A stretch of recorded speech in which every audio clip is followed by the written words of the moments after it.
यार ये पूरी प्लानिंग सुन के ना आपके होश उड़ जाएंगे। सोचिए इजराइल और अमेरिका ने मिलकर ईरान के अंदर अटैक किया और ईरान के सुप्रीम लीडर खamenei को मार दिया। देखो शॉकिंग बात ये है कि ईरान कोई छोटा मोटा देश नहीं है। ग्लोबल मिलिट्री रैंकिंग में ईरान टॉप 20 मिलिट्रीज में आता है और वेस्ट एशिया का सबसे बड़ा बैलिस्टिक मिसाइल और ड्रोन आर्सेनल भी ईरान के पास माना जाता है। और यहाँ तक कि रशिया यूक्रेन वॉर में भी ईरान ने रशिया को ड्रोन सप्लाई किए थे। लेकिन फिर इतनी पावरफुल मिलिट्री होने के बाद भी ईरान के अंदर अटैक कैसे हुआ? देखो डॉट बाय डॉट कनेक्ट करते हैं पूरी स्टोरी को मैं आपको समझाता हूँ। देखो आपको याद होगा 7 अक्टूबर 2023 में जब हमास ने गाजा से इजराइल पर मैसिव अटैक किया था, लगभग 1000 लोग उसमें मार दिए थे और 200 से ज्यादा अधिक लोग उसमें हॉस्टेज बनाए गए थे। इसी मूवमेंट पर इजराइल ने खamenei को अटैक करने का पूरा प्लान बना लिया था। और ऐसा क्यों?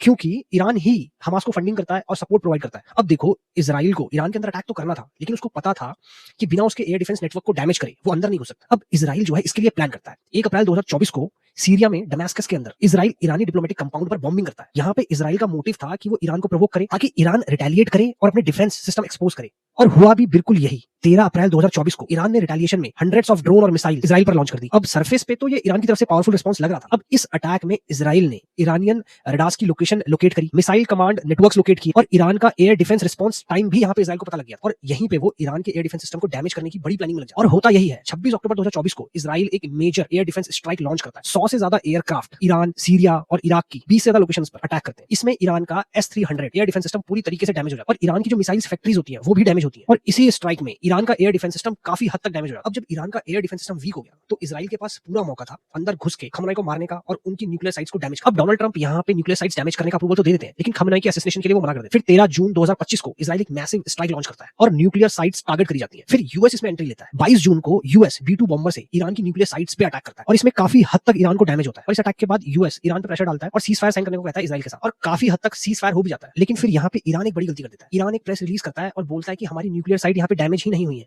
सिर्फ एंट्री और एग्जिट पॉइंट ही उसका डैमेज हुआ है। अब यूएस यहाँ पे थोड़ा घबरा जाता है और यूएस जो है सैटेलाइट इमेजेस और ह्यूमन इंटेलिजेंस से वेरीफाई करने की कोशिश करता है इसको और फिर सच सामने आता है कि ये साइट सच में ही फुली डिस्ट्रॉयड नहीं हुई थी। और इसके बाद ईरान जो है अपना न्यूक्लियर प्रोडक्शन शिफ्ट करने में लग जाता है और यहीं पे यूएस एक डिसीजन लेता है कि ईरान को अब दूसरा मौका नहीं दिया जाएगा। और इसी प्लानिंग के बीच एक और टारगेट ऐड होता है, आयतुल्लाह खamenei। और इसमें इंटरेस्टिंग बात यह है कि जब यूएस ने B-2 बॉम्बर से ईरान पे हमला किया था उससे कुछ दिन पहले 17 जून को डोनाल्ड ट्रंप खुद आके ट्वीट करते हैं कि हमें पता है खamenei कहां छुपा है, वो एक इजी टारगेट है और उसको हम अभी नहीं मारने वाले। और ये स्टेटमेंट ट्रंप ने हवा में नहीं दी थी। ट्रंप को सच में पता था कि खamenei कहां छुपा है।